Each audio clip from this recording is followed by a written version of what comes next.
Salut la famille et bienvenue dans cette nouvelle rubrique. J'espère que vous portez assez bien. Quant à moi, je suis en super bonne forme. Dans la vidéo d'aujourd'hui, nous allons répondre à une question qui m'est constamment posée sur la plateforme, sur les différentes plateformes d'ailleurs. C'est de savoir comment est-ce que je peux immigrer sur le sol canadien en tant que travailleur qualifié. C'est une problématique de plusieurs immigrants et je reçois à chaque fois les mêmes questions. Comment puis-je immigrer en tant que travailleur qualifié car j'ai besoin d'emploi dans mon pays, les temps sont durs, il y a d'énormes difficultés. Mais personne ne se pose la question à savoir quels sont les qualificatifs pour pouvoir immigrer sur le sol canadien comme travailleur qualifié. Je l'ai répété à de nombreuses fois et vous l'avez certainement suivi dans les journaux d'une pénurie criarde de main-d'œuvre sur le sol canadien. Mais cela ne voudrait pas dire que le Canada recrute tout le monde. Ils ont besoin d'une catégorie de personnes dans des domaines précis.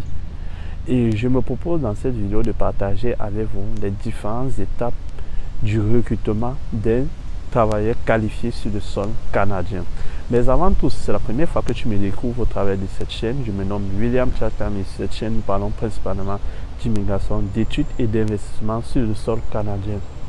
Alors, ce sont des problématiques qui t'intéressent ou si tu as pour objectif à court, moyen ou long terme de pouvoir immigrer sur le sol canadien en tant que travailleur qualifié ou tout autre statut, notamment étudiant, travailleur qualifié, résident permanent, tu es clairement au bon endroit. Je t'invite donc juste à faire trois choses. Tu t'abonnes, tu likes et tu partages au maximum. Et surtout, n'oublie pas d'activer la cloche de notification afin d'être informé des nombreuses autres vidéos qui paraîtront dans les jours à venir et partageront certainement les mêmes problématiques que celles d'aujourd'hui.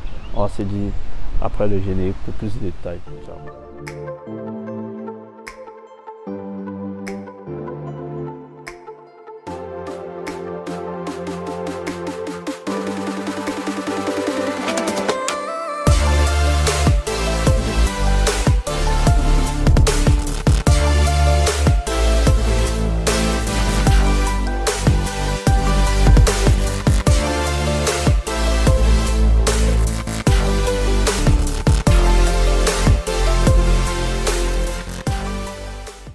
Pour pouvoir recruter un travailleur étranger sur le sol canadien, 4 étapes essentielles sont à parcourir. Donc la toute première est déterminer si nous aurons besoin d'un EIMT. Cela revient à l'employeur de présenter une demande de EIMT qui est d'étude d'impact sur le marché du travail au Service Canada. Ce document n'est pas toujours nécessaire pour tous les corps de métier, mais pour la plupart, nous en aurons besoin. Cela prouve simplement que sur le sol canadien, l'employeur n'a trouvé aucun résident permanent ou citoyen canadien pouvant combler ce besoin de main-d'œuvre dont il a besoin dans son entreprise. En raison de certains accords internationaux et du programme pilote d'immigration, tous les corps de métier n'ont pas nécessairement besoin de réaliser une étude d'impact sur le marché du travail. L'employeur bien sûr devra vérifier s'il en aura besoin avant de pouvoir débuter sa démarche de demande de IMT auprès du Service Canada. Une fois tous ces critères validés et bien d'autres encore, l'employé recevra du Service Canada une validation si à jamais son offre est acceptée, une validation de IMT qui devra fournir au travailleur.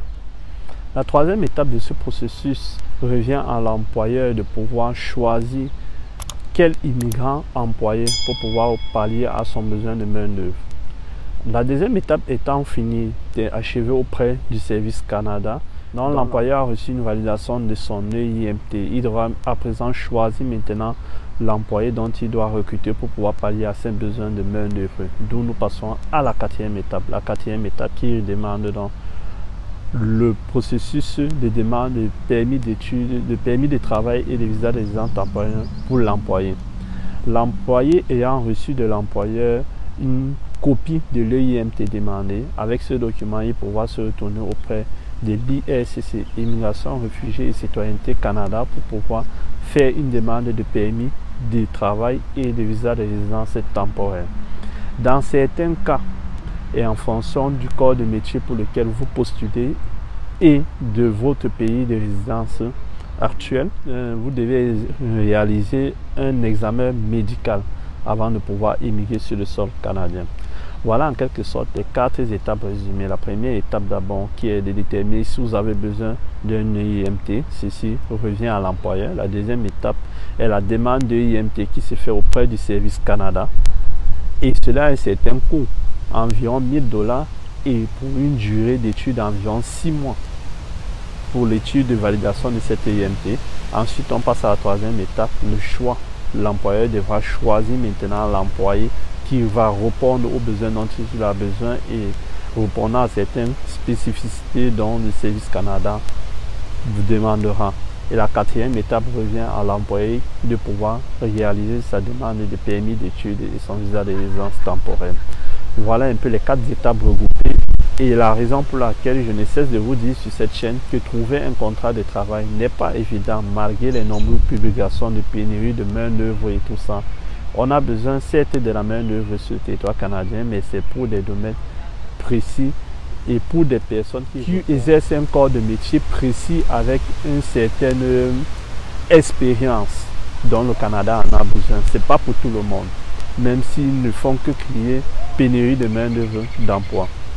Voilà ce que je voulais partager avec vous. Je vous attends en commentaire, comme dans l'habitude, pour plus d'explications pour ceux qui en ont besoin. Et j'espère que cette vidéo vous permettra de pouvoir mieux comprendre le processus et éviter des arnaques, des personnes qui vous promettent de vous fournir un contrat de travail en 2-3 jours, en une semaine. Cela n'est pas évident, cela prend un certain temps pour rechercher le contrat de travail, pour pouvoir appliquer, pour avoir les autorisations pour pouvoir travailler au Canada. Sur ce, je vais vous dire à la prochaine vidéo. Ciao.